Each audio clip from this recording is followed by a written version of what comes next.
in the Atlantic ultimately, but regardless, we're still looking at the threat for heavy rain Monday, Tuesday, and possibly into Wednesday. So to show you just basically the summary of both tracks, bringing possibly a minimal hurricane into the northern Gulf Coast starting Tuesday or Monday and into Tuesday, with some of them making, or one of them making landfall potentially early Wednesday and the other on Tuesday and into Wednesday. The timing's not much different. So this is something we're going to have to watch very, very carefully. The latest forecast tracks come out in about an hour from the National Hurricane Center. And I'll get to Tropical Storm Laura in a minute, but Tropical Depression 14 going to become Tropical Storm Marco a little later, and then eventually moving toward the Yucatan Peninsula over the weekend. Will likely weaken a little bit before entering the Gulf of Mexico on Sunday, and then taking aim to the northwestern Gulf of Mexico. And then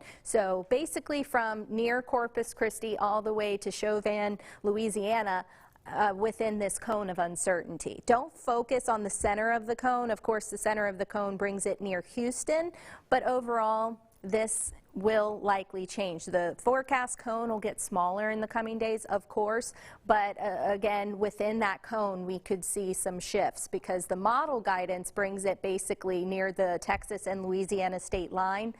But of course this is evolving. We'll have to see how it interacts with some wind shear along with the Yucatan Peninsula. So we'll know more, especially once it enters the Gulf of Mexico. Tropical Storm Laura was just named not too long ago. The National Hurricane Center says they're going to issue obviously the new track at 10 o'clock. But it's going to be different. It's likely going to be more south, may interact with with Cuba, and then possibly the Florida Straits, and that's ultimately going to change what's going to come long term. As of right now, the forecast track brings it toward northwest Florida, the Florida Panhandle, and southwest Alabama. But of course, that could shift more to the west, which the forecast cone includes Chauvin, Louisiana, all the way to the western Florida Peninsula. And you see some of the computer models are focused in on southwest Alabama and northwest Florida, but we have some outliers there, so the National Hurricane Center is going to take that into account as well.